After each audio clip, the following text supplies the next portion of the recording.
Can I have a cameo? Really? I can't get in! Hey guys, welcome back to the channel for another video. This is a bonus Tuesday video. We are still going to do Warrior Wednesday tomorrow. I just like to keep Warrior Wednesday specific to ED recovery, eating disorders, body image, those sort of topics, because that is what Warrior Wednesday is meant to be dedicated to. But I did want to talk to you guys about anxiety today, because as I said in a recent video, I want to be a little bit more transparent and honest with you about stuff that's going on and things that I'm encountering, because I said to my sister recently, she will heavily feature in this video, that I feel a little bit reluctant to be as transparent as I used to be about more personal details with me, because I don't want to be discouraging to you guys. I don't want to be a bummer, Debbie Downer, pick one. I do like to be as supportive and encouraging and positive about this stuff as I can be, but the reality of life, let alone recovery and mental illness, is that it is an ongoing journey. I hate that word, but it applies. And life has its ups and downs. It has its high points, low points, and to say that I'm always in this positive, upbeat, encouraging mood is not accurate.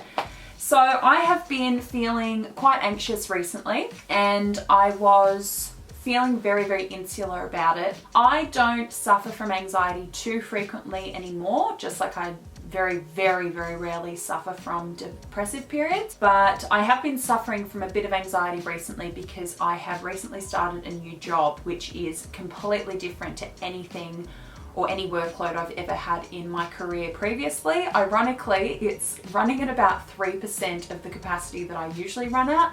I usually am 24/7 on the panic button, fielding things on weekends and, you know, constantly rushing around trying to help everyone, and that is not the case at my new job. And I'm a bit of a perfectionist. No big shock there from anyone who's ever suffered from an eating disorder. That's pretty much our personality type. I'm not a perfectionist in everything, but in my career I am. So recalibrating and readjusting to this new schedule and how I'm spending my time every day is causing me, just a little bit of anxiety. And what I wanted to talk to you guys about that features a lot in the conversations and discussions that we have in the comment sections, things that you raise with me when you write to me, is that our reaction to going through an eating disorder or depression or anxiety is often to turn it inwards. That's incredibly, incredibly common, particularly amongst people who suffer from eating disorders. We're not really aggressors. We turn things inwards. We turn pain inwards and hurt and anger, and we take it out on ourselves.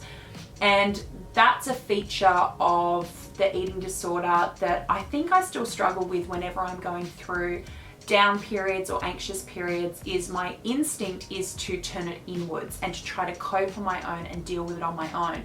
And a lot of you guys have written to me recently unsure of how to speak to family about maybe a relapse, or to reach out about depression, or go and even admit to somebody how you're feeling. And I can sit here and tell you guys, oh, you just must go and open up. But I struggle with that as well. I learned a big lesson today when finally I was like, I can't sit in this anymore by myself and trying to deal with it myself and get on top of it myself, and trying to talk myself out of being anxious, which just makes you more anxious because you're so hyper aware of how anxious you are when all you can think about is how anxious you are.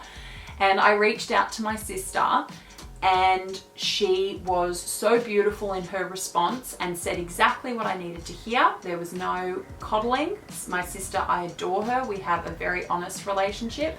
Don't get me wrong, we are very nurturing and warm and loving, but when one of us needs a swift kick in the ass to get some perspective and take care of ourselves, we are not afraid to say it to each other. So thank you, Sarah, for that brilliant advice today. I guess that's what I wanted to talk about. Is a huge part of self-care is putting your hand up and saying that you're not doing so well. People cannot look out for you, people cannot advise you, people cannot care for you if you aren't making them aware of what's going on. I saw this great post on Tumblr the other day, and I wish that I'd saved it and I didn't because I can't find it now. I'm paraphrasing, but it basically said your friends and family are there to help pull you out of the holes that you tumble into, but they can't help you out if they don't know you're down there.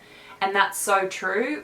A lot of us who have suffered from eating disorders, the one thing we're really well practiced at is behaving like everything is a-okay, deflecting, hoping, and making sure that people cannot see behaviors which are indicative of there being something wrong.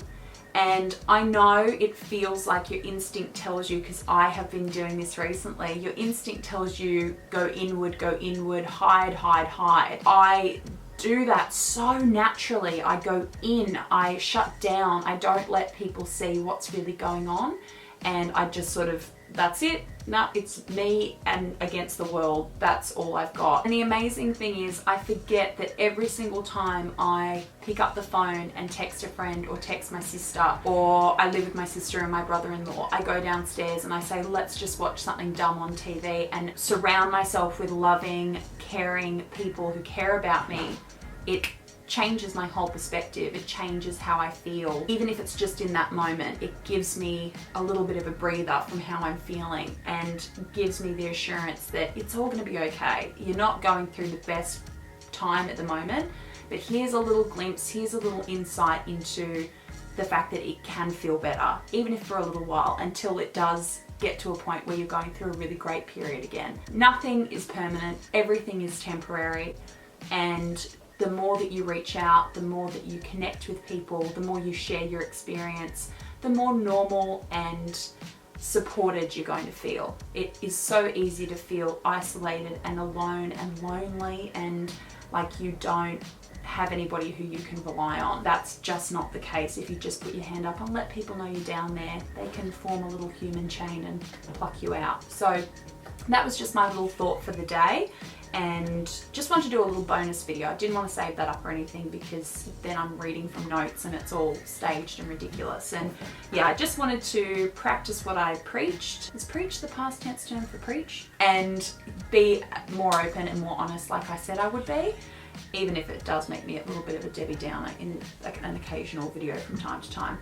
Anyway guys, that's it from me for today, but I did just want to say thank you so much for all of your submissions for the giveaway video. I have read every single one of them. Please keep leaving comments if you would like to be in it to win it. And yeah, they're just beautiful and honest, and I'm going to have a very, very hard time picking the winner. Remember to hit subscribe if you haven't already. Give this video a thumbs up if you liked it. I'll see you tomorrow with our Warrior Wednesday video. In the meantime, much love and take care. Bye guys. Hi!